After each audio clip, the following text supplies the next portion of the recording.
Long before the world knew his name, Rolf Bae was simply a curious young boy growing up in Norway. Born in 1975, Rolf grew up surrounded by dramatic landscapes. Norway's towering cliffs, deep fjords, and rugged mountains became his playground.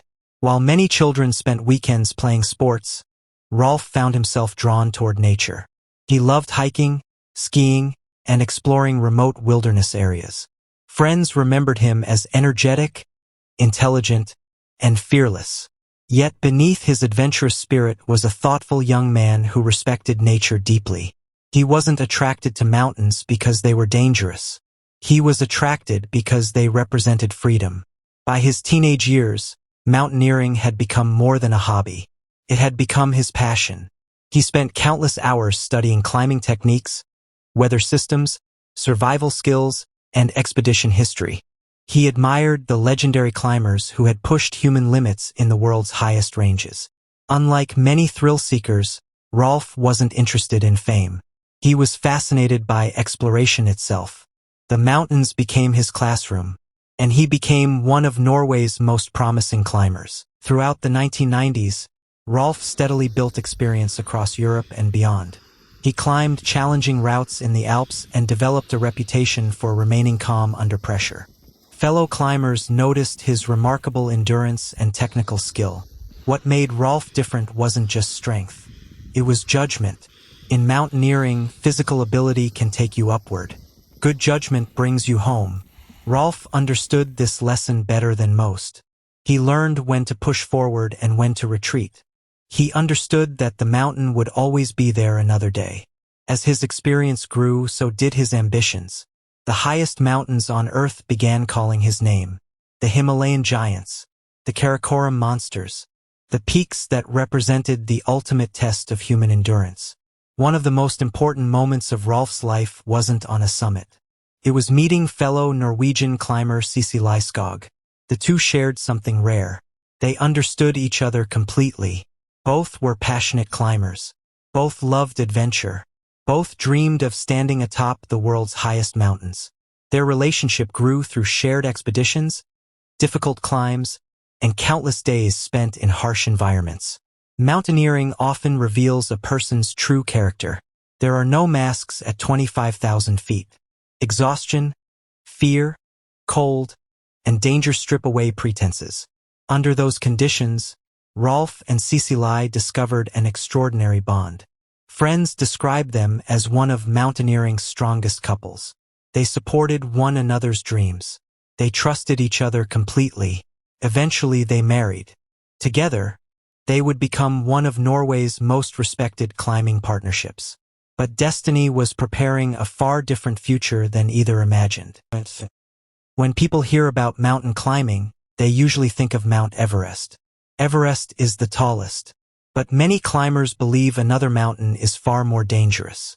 That mountain is K2, standing at 28,251 feet, 8,611 meters. K2 is the second highest mountain on Earth, yet its reputation exceeds even Everest. Nicknamed the Savage Mountain, K2 is infamous for its steep faces, unpredictable weather, and terrifying technical challenges. Unlike Everest, K2 offers very few easy sections. Nearly every step demands concentration. A single mistake can prove fatal. Massive ice walls tower overhead. Avalanches constantly threaten climbers. Temperatures plunge far below zero. Hurricane-force winds can appear without warning. For decades, K2 maintained one of the highest fatality rates among major mountains. Many experienced climbers considered it the ultimate challenge. Naturally, Rolf Bae wanted to climb it. By 2008, Rolf had become an accomplished high-altitude climber. He had already completed numerous major expeditions and earned widespread respect throughout the mountaineering community. That summer, he joined an international team attempting K2. The expedition included climbers from several countries. Many were highly experienced. Several had already climbed other 8,000-meter peaks. The atmosphere at base camp was optimistic. Weather forecasts suggested a potential summit window. Everyone understood the risks, but after years of preparation, They believed success was possible. Among those watching from afar was Cecilie. Like every mountaineer spouse, she knew the dangers. Yet she also understood why climbers return to great mountains. The challenge, the beauty, the sense of purpose. She trusted Rolf's abilities. After all, he was among the best. As climbers moved higher on the mountain, conditions became increasingly difficult. Every breath required effort. The air at extreme altitude contains only a fraction of the oxygen available at sea level. Simple tasks became exhausting. Sleeping was difficult. Eating became challenging. Hydration required constant attention. Yet morale remained strong. The teams gradually established higher camps. They fixed ropes along dangerous sections. They waited patiently for favorable weather. The summit push approached. Everyone knew this would be the most critical phase. Success and disaster often differ by only a few hours on K2. The summit push began. Climbers left high camp and started ascending toward the top of K2. The weather initially appeared acceptable. Progress was slow but steady. As the day unfolded, climbers reached the summit in small groups. For many, it was the realization of a lifelong dream. Standing atop K2 is one of mountaineering's greatest achievements. Photos were taken. Congratulations exchanged. Triumph filled the air. But experienced climbers know a harsh truth. The summit is only halfway. The descent is where many accidents occur. And on K2, the descent would become a nightmare. Late on August 1st and into August 2nd, conditions deteriorated. Far below the summit lay one of K2's most dangerous sections, the bottleneck. Above it hung enormous unstable ice formations known as seracs. These giant blocks of ice could collapse without warning. Every climber passing beneath them accepted enormous risk. Then the unimaginable happened. A massive section of ice broke away. The collapsing serac tore through fixed ropes that climbers depended upon for descent. Chaos erupted. Suddenly, climbers found themselves trapped high on K2. The ropes that marked safe passage were gone. Darkness approached. Temperatures plummeted. Communication became difficult. People were scattered across the mountain. What had begun as a successful summit day transformed into one of the worst disasters in mountaineering history. Night fell over K2. The mountain became a frozen death trap. Climbers struggled to descend through steep terrain illuminated only by headlamps. Many were exhausted after spending countless hours at extreme altitude. The broken ropes created deadly bottlenecks. Some climbers became stranded. Others attempted risky traverses. Then came additional falls and accidents. One by one, experienced mountaineers disappeared into darkness. Among them was Rolf Bae. Reports from survivors later described confusion, collapsing ice, desperate efforts to descend, and terrifying uncertainty. The exact details of Rolf's final moments remain unclear. What is known is heartbreaking. Somewhere amid the darkness, ice, exhaustion, and chaos, Rolf was swept into the tragedy.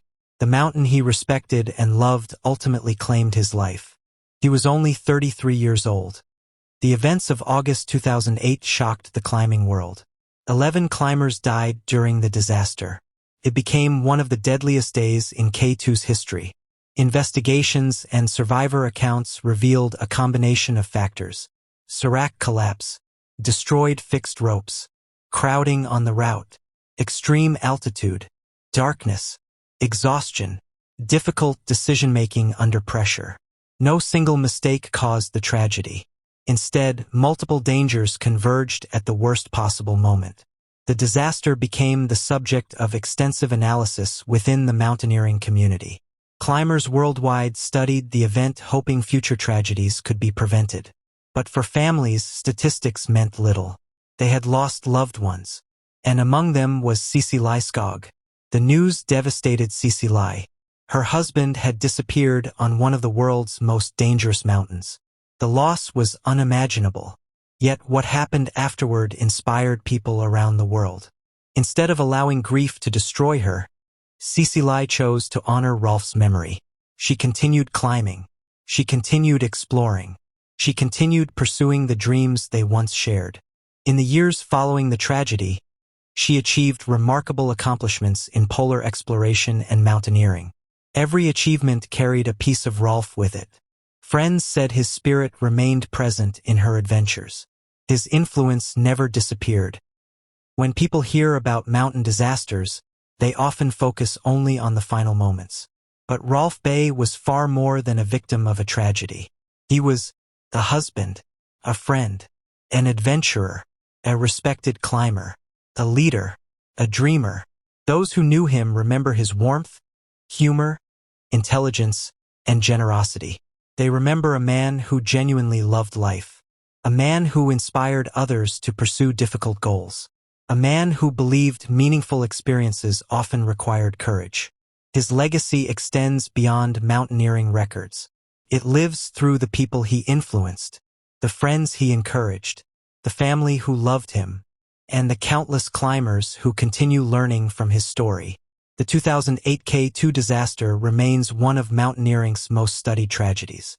It serves as a reminder that nature operates according to its own rules.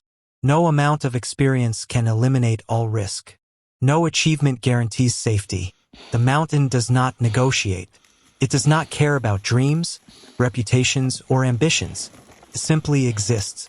For climbers, this reality creates both danger and fascination. The challenge lies not in conquering the mountain. It lies in confronting one's own limitations. Rolf understood this better than most. He never viewed mountains as enemies. He viewed them as places of discovery. Places where people learned who they truly were.